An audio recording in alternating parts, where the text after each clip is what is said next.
주세요. 교독은 제가 할 테니까 나오셨을 때는 봉독해 주시면 참 좋겠습니다. 오늘은 코로나 시리즈 8번째 말씀입니다. 하나님께서 우리 코로나 중이지만 하나님은 살아계심을 믿으십니까?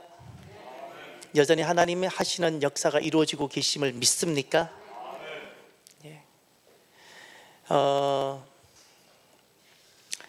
도전되는 소식이 하나 있고 기쁜 소식이 하나 있어요.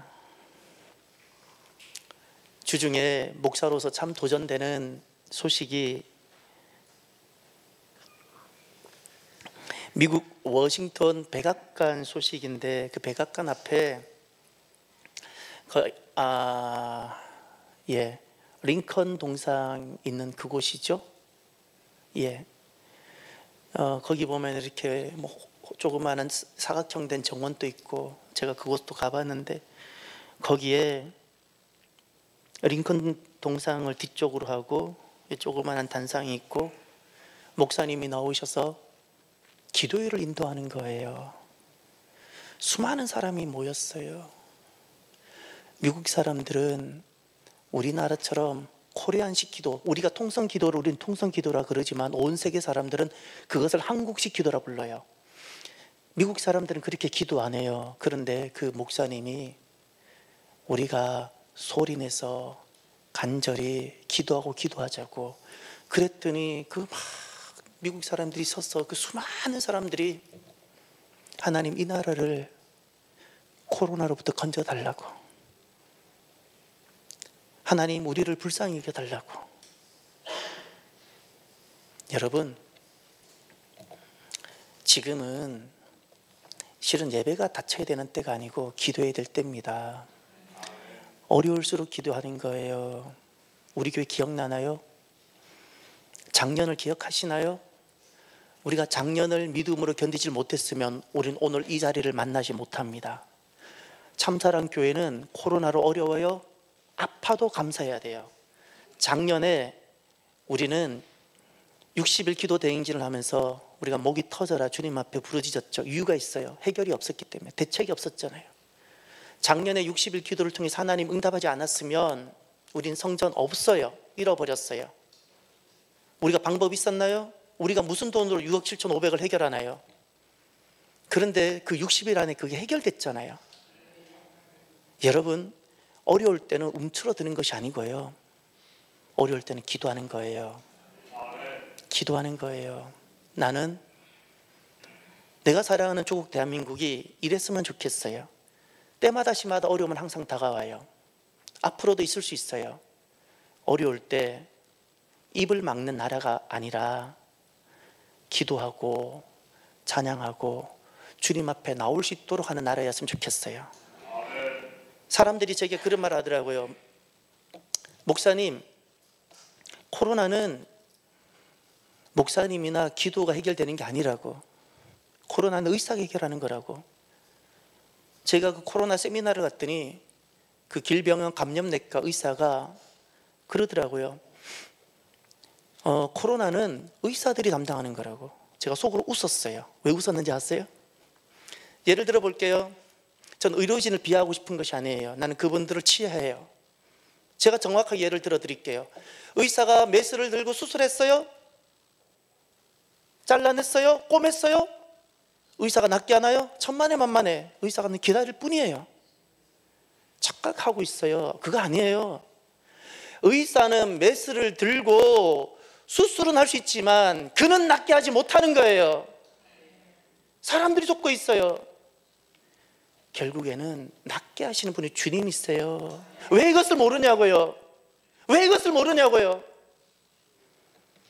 하나님이 하시는 거예요. 하나님이 하시는데 왜 우리는 하나님 하시는 것을 지금 그것을 보지 못하게끔 하고 있냐고요? 코로나는 의사 간다는 말 그렇지 않습니다. 암도 결국 주님이 하시는 거예요. 이제 제가 기쁜 소식 전해드릴게요. 하나님 정말 일하고 계세요. 혹시 여러분 황성열 집사님을 아세요? 여러분 아시는 것 같아요. 황성열 집사님을. 그분은 제게 개인적인 톡을 많이 하세요. 제게 지금 병원에 가 계시잖아요. 항암 치료 중이에요. 그 연세에 젊은 사람도 힘든 항암을 지금 수차하고 있고, 놀랍게도 보통 항암을 하면 그냥 한 번 이렇게 하는 건데, 그분은 들어가면 한 2, 3차례를 3차 항암을 한 번에 해요. 그 마지막에 나올 땐 척추 항암까지 하고 나와요. 얼마나 아픈지 몰라요. 척추에다가 바늘을 꼽아서 하는 거예요. 진짜 아픈 거거든요. 이번에 또 해요. 들어가기 전에 항상 의사는 또 검진해요. 상태를 확인하고 혈액 수치를 또 확인하고. 그런데 의사가 했던 말을 내게 문자로 적어서 그대로 보내줬어요. 들어보세요. 복부의 암은 싹 없어지고 암이 퍼졌잖아요. 암이 퍼져 있었잖아요 지금. 근데 문자가 왔어요. 의사가 한 말을 제게 적어 보내준 거예요. 복부의 암은 싹 살아 없어지고 이제 암은 없어졌고 잘해줘서 고맙대요. 이번 항암하고 끝내잡니다. 예, 안 놀래는 사람은 예, 감사하지 않나요? 예, 사랑하는 성도 여러분, 코로나지만 또 암일지라도 지금 또 하나님은 살아계세요. 여러분 앞에 서 있는 목사는 병원에서 버림받아 본 사람이에요. 근데 지금 하나님 은혜로, 하나님의 능력으로 지금 여러분 앞에 시퍼렇게 살아있잖아요. 저는 여러분 앞에 솔직히 고백해요. 저는 예수님 믿다가 고난을 당해도 이게 감사해요. 하나님 은혜로 저는 덧보태어 살고 있기 때문에. 저는 힘들다고 말할 자격이 없는 자예요. 덧보태어져 살고 있기 때문에. 이것이 어디 저만인가요? 저만인가요?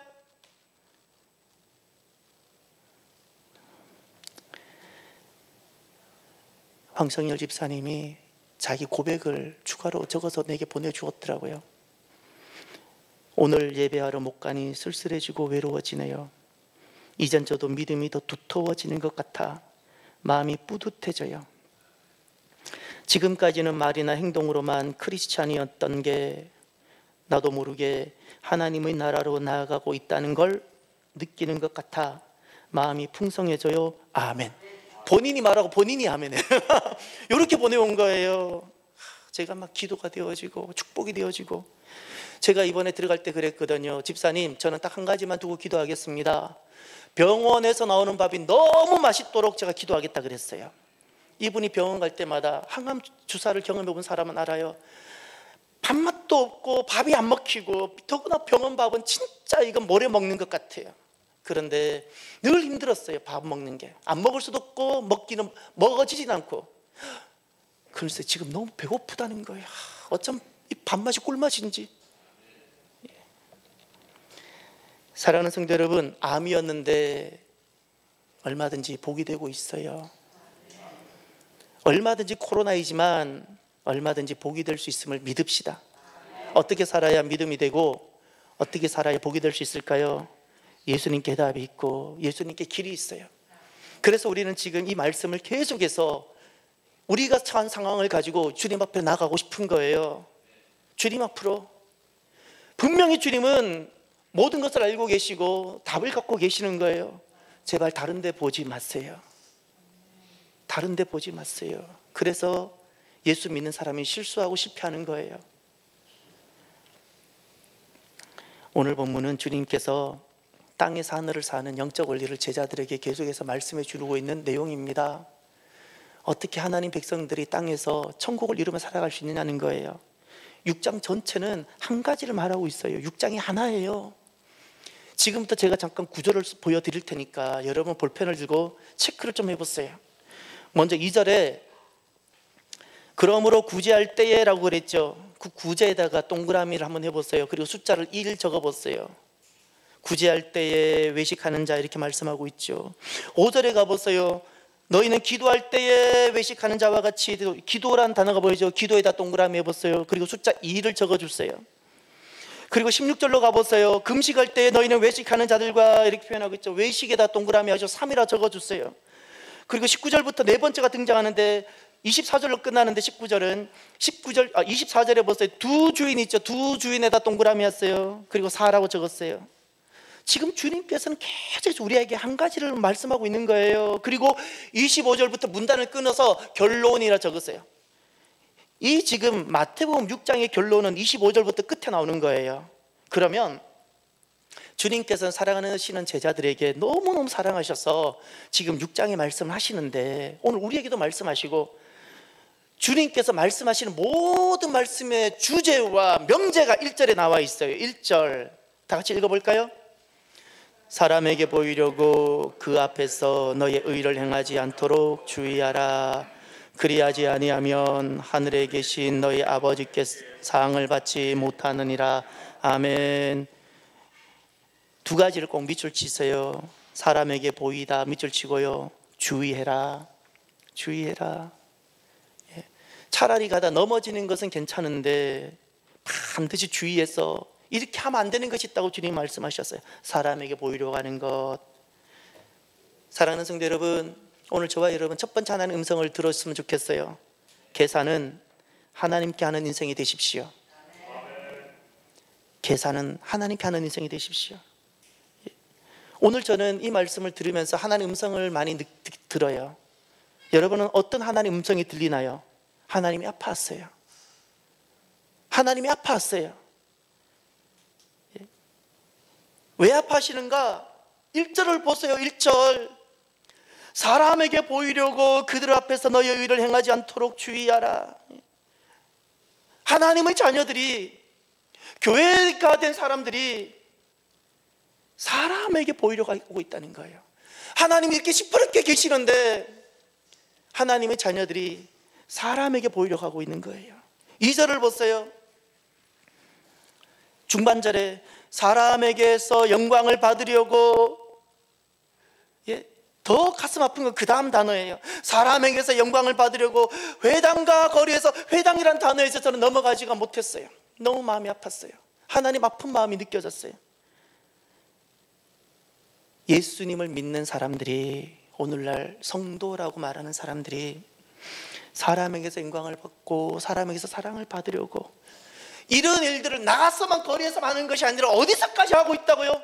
교회 안에서까지도 그렇게 하고 있다고요. 그거 하나님 아파했어요. 하나님 아파했어요.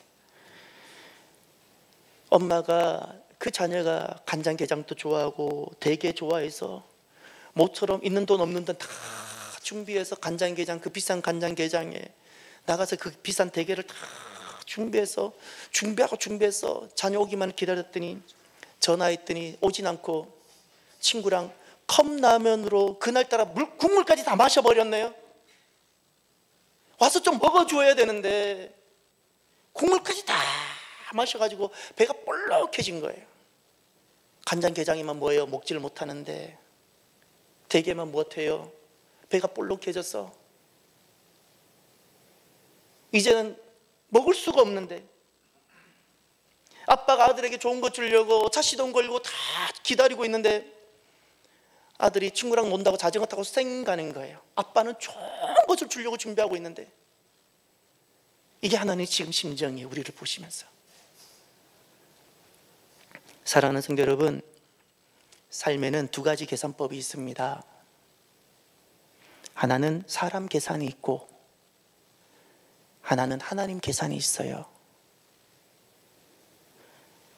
사람 계산이라는 것은 내가 어떤 일을 해서 사람에게 받아내고자 하는 거예요. 그와 계산하고 하는 거예요. 하나님 계산이라는 것은 내가 어떤 일을 하든 무엇을 하든 누구에게 계산한다는 거예요? 하나님께 받고 싶은 거예요. 이게 하나님 계산법이에요. 언제 사람은, 예수님을 믿는 사람들이 언제 사람 계산법으로 살게 되는가? 사람 계산법으로 살고 있는 너무나도 중요한 증거가 되는 두 가지 핵심이 있어요. 하나가 부끄러움이에요. 부끄러움이에요. 뭘 하자 그러면 다 부끄러워해요. 그는 몸은 성전에 나와도 아직까지도 사람 계산법으로만 살아요. 늘 하나님 마음 아프게 하는, 아빠가 그렇게 좋은 걸 주려고 준비했는데도 가버리고, 엄마가 그렇게 맛있는 걸 진수성찬을 준비해도 나가서 국물, 컵라면 국물이나 들이마셔놓고는 먹지도 않고, 부끄러움, 예수님 기억하시나요? 우리는 십자가를 직접 경험한 적이 없어 잘 몰라요. 십자가가 어떤 건지. 제가 비근한 우리나라에 있는 예를 하나 들어드릴게요. 저는 그 장면 보면 십자가가 떠올라요. 겨울철 되면 동해안에 가면 그 명태 덕장, 그 황태 덕장이 있죠. 그걸 어떻게 해요? 황태에다가 다 여기 어디 이렇게 대나무 같은 거 다 찌르잖아요. 그리고 다 걸어 놓잖아요. 바닷가 가면 오징어가 있어요. 전 너무 많이 봤어요. 오징어를 갖다가 이런 데다가 쫙 이렇게 꼬지 같은 거 대나무를 다 꼽아 놓고 턱 걸어 놓잖아요. 파리가 와도 쫓아내지 못하고 고양이가 자기를 핥혀가도 이제 움직이지를 못하는 거예요. 그렇게 서서히 말라가는 거예요. 십자가가 이와 같은 거예요. 사람이 고통이 순간이면 그래도 괜찮은데 이게 천천히 말라 비틀어져 가도록 하는 것이 십자가예요.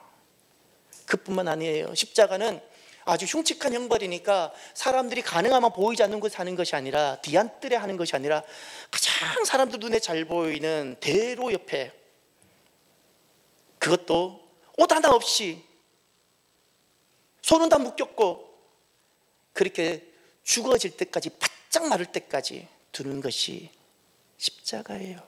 그 일을 주님께서 하셨던 거예요. 나를 위해서. 여러분 하실 수 있어요? 죄송하지만 여러분 자녀를 위해서라도 그거 할 수 있겠어요? 근데 예수님 우리를 위해 하셨어요. 그런데 히브리서 11장에 이렇게 말씀하셨어요. 자기 앞에 있는 그 십자가를 부끄러워하지 않으려 하셨다 하셨어요. 주님은 부끄러워하지 않으셨어요. 주님은 부끄러워하지 않으셨어요. 히브리서 13장에 이런 말씀이 있어요. 저를 따라해 보세요. 사람이 내게 어찌하리요? 내게 어찌하리요? 부끄러워해요? 내가 내 삶을 나누고 내 가정을 오픈해서 예배하고, 내가 찬양을 뜨겁게 하고 통성기도하는 것이 부끄러워요? 아직도 사랑계산법으로만 살아가는 거예요.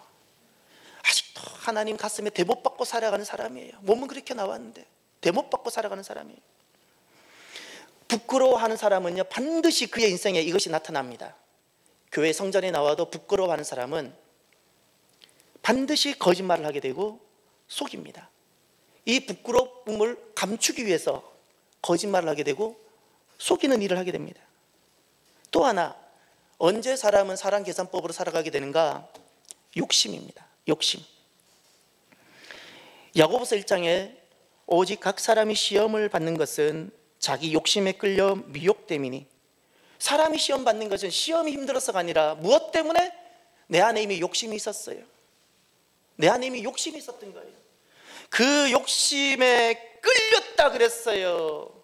끌린 거예요. 이미 내 안에 원인이 있었던 거예요. 내 안에. 그것 때문에 시험 받는 거지 코로나 때문에 시험 받는 것 아니고요, 암 때문에 시험 받는 것 아니에요. 칭찬받고 싶고 사랑받으려고 욕심내고 사람하고 계산해버리면 하나님과 계산할 것이 없게 됩니다.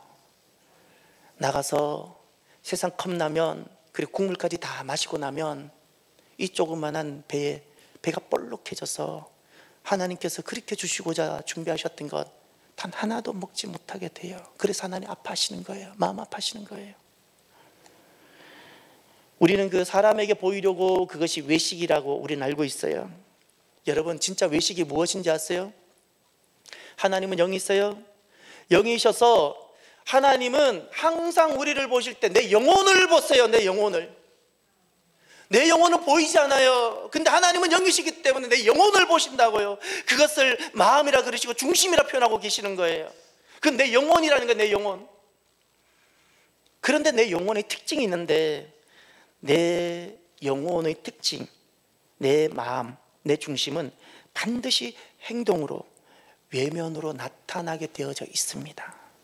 얼굴로 나타나고 말로 나타나고 눈빛으로 나타나요.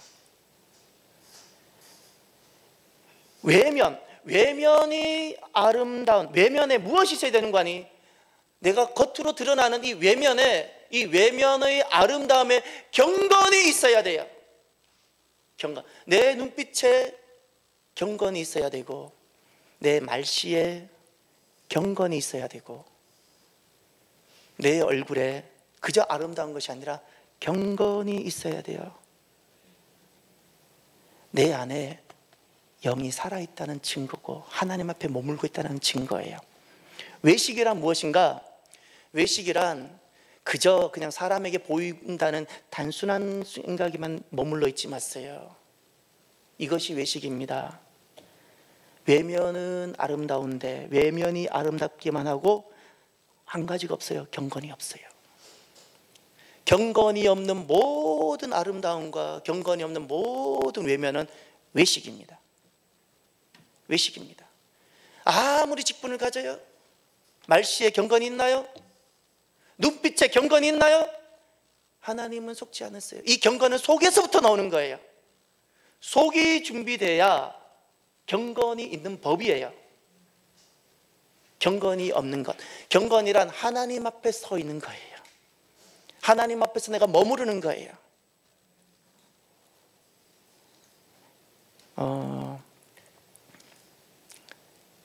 우리 교회에도 이런 소식이 좀 있었으면 좋겠어요. 있을 겁니다. 어떤 소식인지 모르고 벌써 아멘 하셨어요. 믿음대로 됩니다. 기쁜 소식, 좋은 소식. 근데 당혹스러워요. 권사님에도 이런 소식이 있으면 제가 놀랄 것 같아요. 쌍둥이 출산이거든요. 주중에 제가 쌍둥이가 출산했다는 소식을 들은 거예요. 우리나라 지금 출산율이 너무 적어서 제 마음은 그래요. 우리 교회가 빨리 좀 더 힘이 있고 많은 일을 할 수 있는 교회가 되어서 우리 교회에서 왜 출산하는 자녀들 막 선물도 주고 막 그랬으면 좋겠어요. 너무너무 귀한 거거든요. 국민이 있어야 되잖아요. 국민이 있어야 되잖아요. 어쩌자고 우리가 지금 사람이 없냐고요.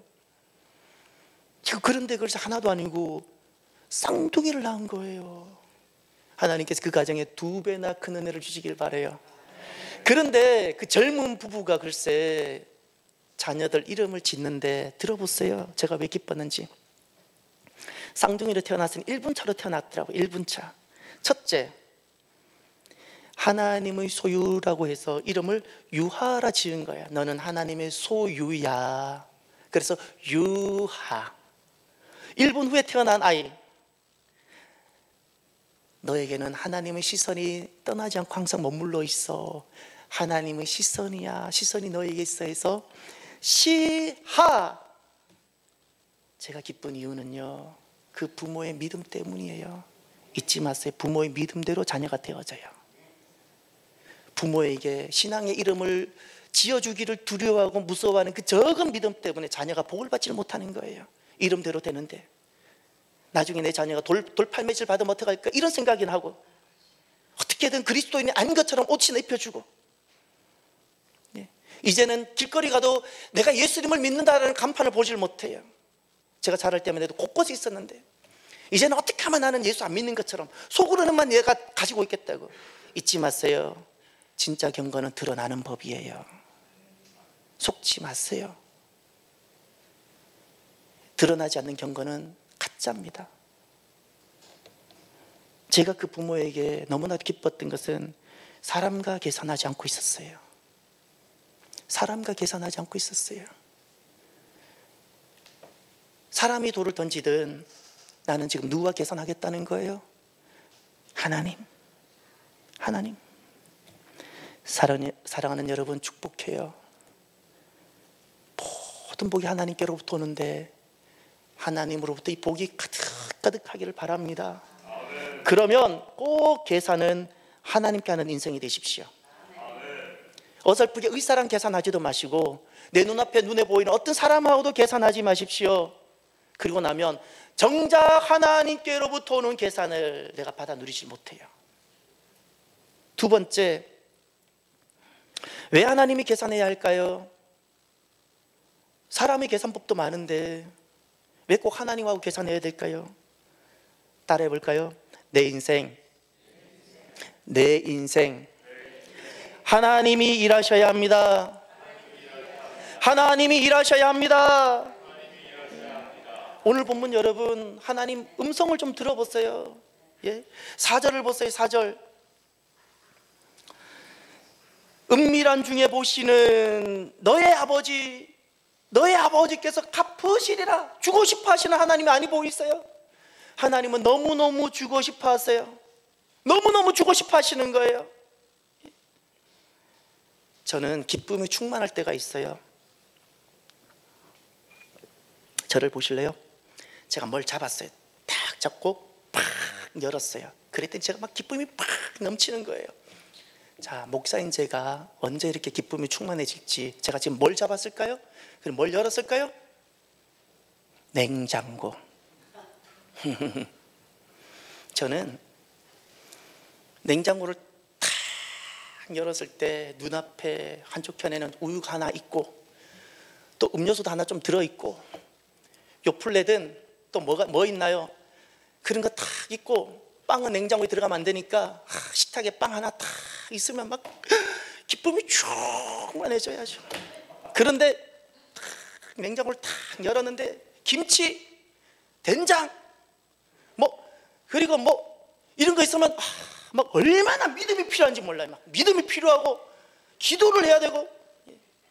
여러분, 제가 아버지가 됐잖아요.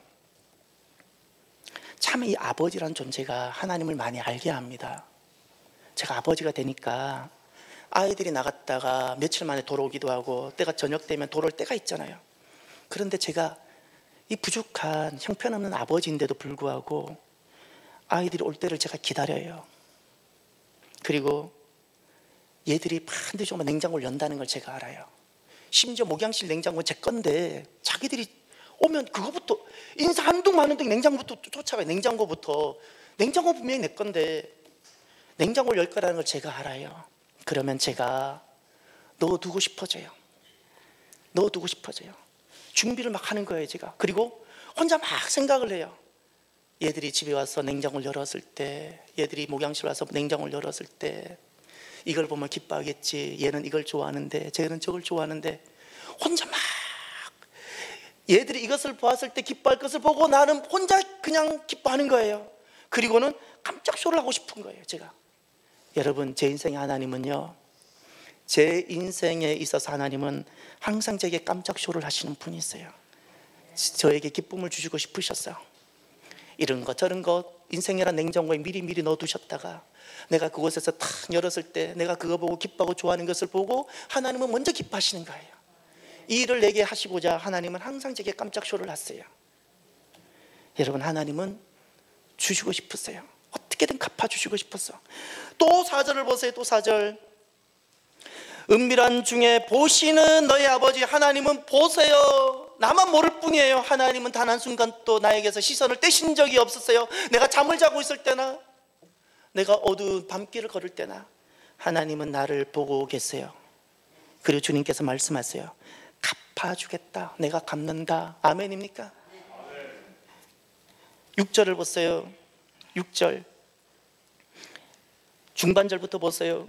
은밀한 중에 계신 내 아버지께 기도하라. 은밀한 중에 보시는 내 아버지 하나님은 보고 계세요. 나를 아세요. 내가 뭐 힘들어하는지. 근데 내가 힘들어하는 나를 보고 계세요. 그리고 말씀하세요. 내가 너 안다. 내가 갚아주겠다. 내가 갚으리라. 아버지께서 갚으시리라. 아멘입니까? 아멘. 또 18절을 보세요. 이는 금식하는 자로 사람에게 보이지 않고 오직 은밀한 중에 계신 내 아버지께 보이게 하려 함이라. 함께 은밀한 중에 보시는 내 아버지께서 어떻게 갚으시리라. 아멘. 하나님은 이렇게 주고 싶으신 분이세요. 주고 싶어 하세요. 갚아주세요. 그래서 이렇게 주고자, 우리에게 상을 주시고자 하나님 우리 한 사람 한 사람을 각자의 삶의 자리로 하나님은 부르셨어요. 그 앞에 하나님은 냉장고를 준비해 놓고 우리가 그 냉장고를 열 수 있도록 하나님은 다 각자의 삶의 현장으로 불러주셨어요. 하나님은 우리에게 가장 좋은 것을 주시는 분이세요. 여러분, 왜 내 인생 하나님이 일하셔야지 되냐고요? 하나님이 일하셔야 인생의 열매가 맺어집니다. 이것을 깨달은 사람은 지혜가 있는 사람이에요. 인생에 하나님이 일하셔야 열매가 맺어진다는 이 영적 원리를 깨달은 사람. 어린 자녀 생각해 보세요. 다 어린 자녀를 길러보셨잖아요. 어린 자녀에게는 절대적으로 딱 하나가 필요합니다. 무엇일까요? 수많은 것이 필요할 수 있어요. 기저귀도 필요해요. 분유나 여러 가지가 필요해요. 아니요, 다 하나입니다. 절대적으로 필요한 거. 부모의 전적인 사랑과 희생, 그렇지 않습니까? 인생 살아가면서 수많은 것이 필요해 보여요. 이것도 필요하고 저것도 필요하고 다 맞는 것 같아요. 그러나 가장 본질적으로 딱 한 가지가 필요합니다. 하나님. 하나님이에요. 하나님. 하나님이 일하시면 내 인생에, 하나님이 내 부모가 되셔서 내게 오셔서 나를 돌보시고, 하나님이 그 사랑으로 내 인생을 오셔서 일하기 시작하면, 여러분, 사랑 가운데 내 인생에 열매가 맺힙니다. 코로나일지라도 여러분, 하나님이 내 인생에 오셔서 일하기 시작하시면 열매가 맺어져요. 이삭은 가뭄이 들었어요.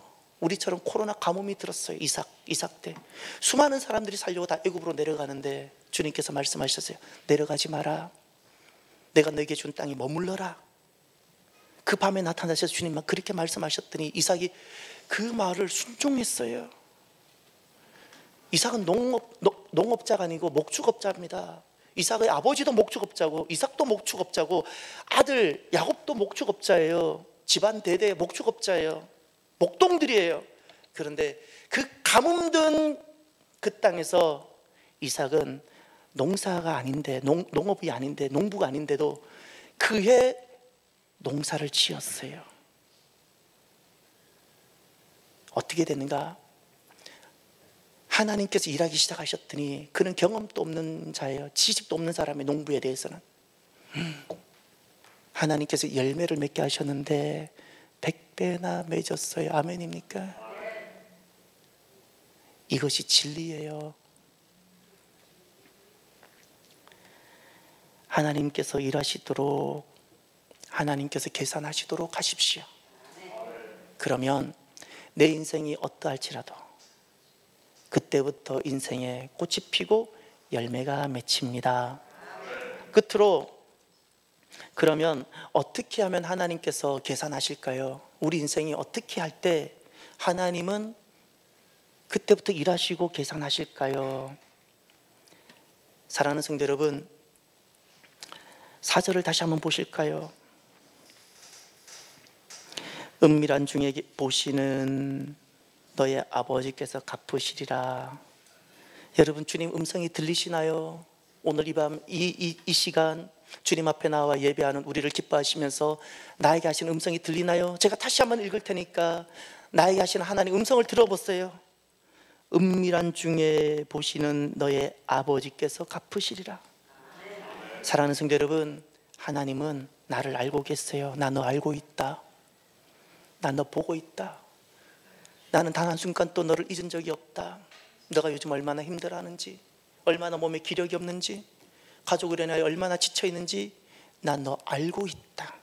기업이 얼마나 어려운지 내 너 알고 있다, 보고 있다 말씀하세요. 그런데 주님께서 이렇게 말씀하시죠. 갚으시리라. 갚아주겠다. 갚아주겠다. 왜 보고 계세요? 시력이 좋아서 보고 계시나요? 주시려고. 아멘입니까? 갚아주시려고. 이 먼 거리 교회 오는데 수많은 가까운 교회를 다 제쳐두고 몸도 좋지 않은데 왜 여기까지 와야 돼요? 하나님께서 나 여기서 만나겠다고 기다리고 계시기에. 아멘입니까? 근데 하나님 보고 계세요. 왜 보고 계시냐고요? 시력이 좋아서 보시냐고요? 갚아주시려고. 주고 싶으세요. 하나님 아버지잖아요. 여러분 8절을 보세요. 8절.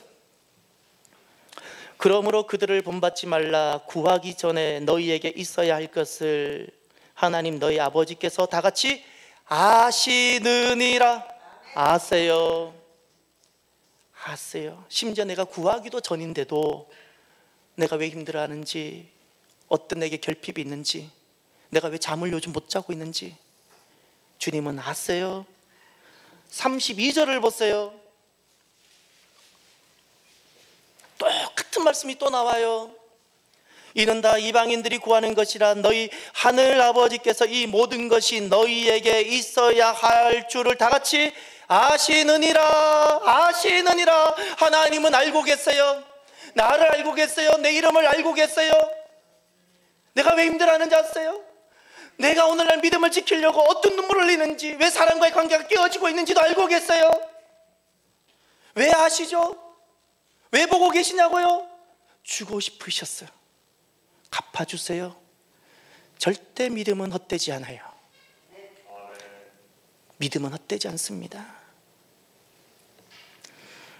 하나님은 언제 나에게 오셔서 계산하시고 나를 위해서 일을 하시기 시작하실까요? 그래서 오늘 결론의 말씀입니다. 33절을 보세요. 33절 함께 볼까요? 그런즉 너희는 먼저 그의 나라와 그의 의를 구하라. 그리하면 이 모든 것을 너희에게 더하시리라. 아멘. 아멘. 언제 하나님은 내 인생을 계산하기 시작하실까요? 언제 내게 오셔서 일하기 시작하실까요? 두 가지를 기억하십시오. 계산을 하나님께 하길 진짜 원한다면 두 가지 인생이 되십시오. 첫 번째가 먼저 인생이 됐어요. 먼저 인생. 지금 내가 먹고 싶은 것도 있고 내가 지금 할 일이 너무너무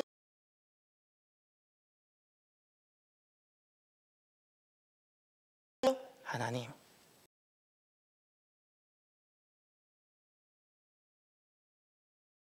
본다고요? 하나님, 하나님, 내가 지금 공부해야 되는 학생인데 입시를 눈앞에 앞두고 있는데 나는 근데 누구를 먼저 생각한다고요? 하나님, 하나님, 자녀들에게 먼저 인생을 가르쳐 주세요. 정말 열매는 하나님을 통하여 온다는 것, 결과가 하나님 손에 있다는 것을 믿는다면 먼저 인생 되십시오. 먼저 인생. 하나님이 언제 계산할 수밖에 없을까요? 두 번째, 고독한 독립군이 되십시오.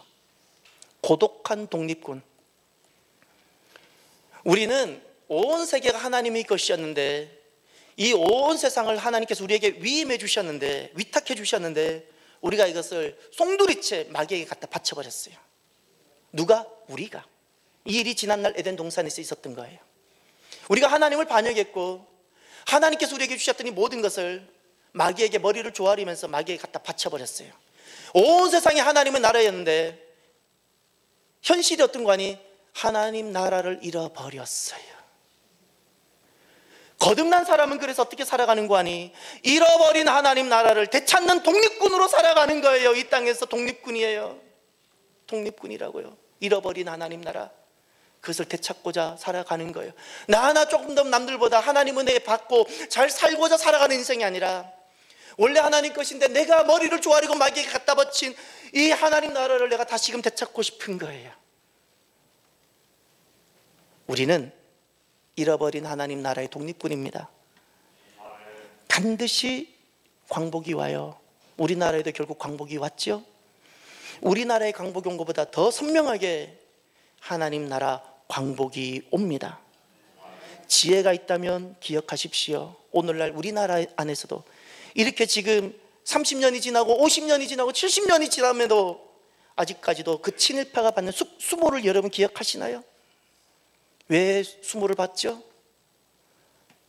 독립운동 하지 않았잖아요. 그 당시 그렇게 살아가면 더 편했을 거예요. 그러나 정작 광복이 되고 나면 수치가 되는 거예요. 수치가 되는 거예요. 여러분, 언젠가 우리가 하나님 앞에 서게 될 것이고 이 땅은 광복이 될 겁니다. 그때 수치되지 말았으면 좋겠어요. 수치되지 말았으면 좋겠어요. 지난날 이 땅에 친일파가 있었으면 오늘날 교회 안에는 친인파, 사람에게 보이려 하는 친인파, 세상과 손잡고 살아가는 친세파가 있어요. 친세파. 그날에 주님께서 오시는 날, 내가 주님을 만나게 되는 그날이 올 텐데 수치를 당합니다. 수치를 당합니다. 요즘 여러분 그 하늘을 보셨어요? 어, 요즘 제가 가을이 너무너무 좋은 거예요. 저는 그렇게 생각했어요. 내가 나이가 들어가나? 그래서 이거 지금 가을을 타나 생각했더니 그것이 아니고, 코로나 때문에 비행기는 10분의 1도 안 움직이잖아요. 공장이 많이 가동 안 되는 부분도 있잖아요. 그래서 그런지 다른 때보다 가을이 참 맑은 것 같아요. 여러분, 코로나이지만 가을은 돌아왔어요. 암이 있었지만 기적은 일어났고요. 그 기적은 특정한 한 사람에게만 주어지는 것이 아니에요. 얼마든지 오늘은 하나님의 능력과 기적으로 가득 차 있어요. 사랑하는 성도 여러분, 계산을 하나님께 하는 인생이 되십시다. 하나님께서 내 인생이 어떠할지라도 내게 오셔서 일하시기 시작하시고 계산하시기 시작하시면 여러분, 모든 것이 가능해져요. 나는 우리 교회에 큰 믿음의 사람들과 거상 같은 믿음의 사람들이 세워지길 바랍니다. 사람이 못 세워요. 경험이 많고 정자직 지식이 있다고 되는 것 아니고요. 하나님이 세우세요. 저는 하나님이 세우는 이와 같은 사람이 일어나기를 바랍니다. 꼭 하나님께서 계산할 것이 있도록 하십시오. 코로나인데 어떻게 살아야 되냐고요? 일단 한 주간 이렇게 살아봐요. 한 주간 기쁨으로 하나님께 계산하러 가십시오. 사람 말고 하나님께. 기도하겠습니다. 오늘 나에게 주시는 말씀을 가지고 하나님 앞에 결단하시면서 기도하시길 바랍니다. 계산은 하나님께 하는 인생이 되게 해달라고 함께 기도합니다. 할렐루야.